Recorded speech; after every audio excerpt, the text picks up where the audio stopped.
Katie, what do you look for when you hire people? I forgot to ask you that before. I'm curious because I feel like you're going to have a great answer for this. It's a combination of things. It's kind of like when I was first shopping for a house, I thought I was just looking for this beautiful, cool house. And I would find all these beautiful homes in a crappy neighborhood. And I was like, I'm actually not shopping for a house. I'm shopping for a neighborhood. And once I made that switch, I immediately found my first home. And oftentimes, especially when we're just getting started, it's kind of the same thing. Like, can I find a diamond in the rough that actually knows how to ask the right questions, who isn't going to consistently be bringing me problems, but actually helping me to solve the problem and bringing me potential solutions? Those are the kinds of things we like. And so I would just invite you, as you're having conversations with somebody, listen to their language. Are they trying to blame other people for things? Are they somebody who can actually own the good and the bad of their life? Right. I think that's a really, really big one. If they're using victim language, they're not a good fit for me and my company. But if there's somebody who What do you mean by victim language? Like I was saying, like blaming and excuses and that sort of thing, like pushing off responsibility rather than owning the things even that are usually uncomfortable to own, like our own failures.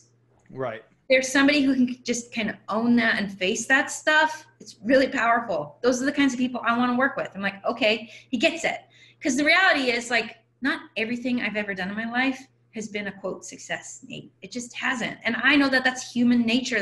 That's reality. And so when somebody else can own that, it's really powerful in my book. And not just try and be full of excuses and blame. And it's really subtle, but I have just learned how to listen for those kinds of things in somebody's language.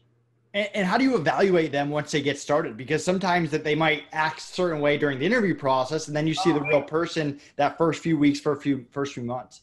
Yeah, so I'll give you a really good example. When I was hiring my very first employee, right? Not the free intern, but my first paid employee, I interviewed 70 people in like a 48-hour period. I had a really good system going, and I just had people coming in.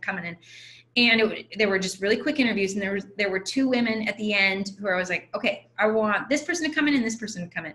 And what I had done is I had set aside a 2-hour window where they were each going to come in and we were going to work next to each other. Because like you said, some people are really good at interviews. And honestly, it was funny because like person A, I was like, I think I'm going to hire her. I think she's going to be the one. And B's kind of my backup. And person A came in for her 2-hour test drive, I'll say. And within the first 10 minutes, I was like, wow, this girl's all mouth.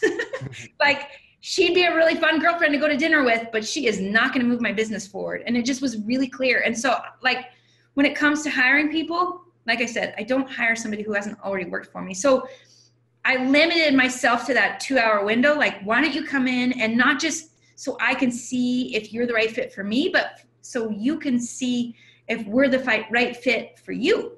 It's got to go both ways. And so that's what I tell people, like, pick a duration of time, a window where you're going to test each other out and see if it's a fit for you. And if it's not, you got to be ruthless with like cutting ties and moving on. Because the wrong employee will drag you down, not just you personally as the CEO, they will become a cancer within your organization. And so it's just really critical that everyone's on the same page. And the moment that somebody's just not on board and they're dragging their feet, you got to have a powerful conversation with them. And if there's some sort of solution, great, go towards that solution. If there's not, you got to just set them free, because clearly it's not working for them either. And that's why they're becoming a cancer within the company.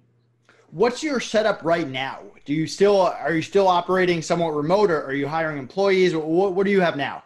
So my setup right now is actually hyper minimal, which I love. Like, I'm in a studio that's in my backyard. It's separate from the house. It's an awesome space, by the way.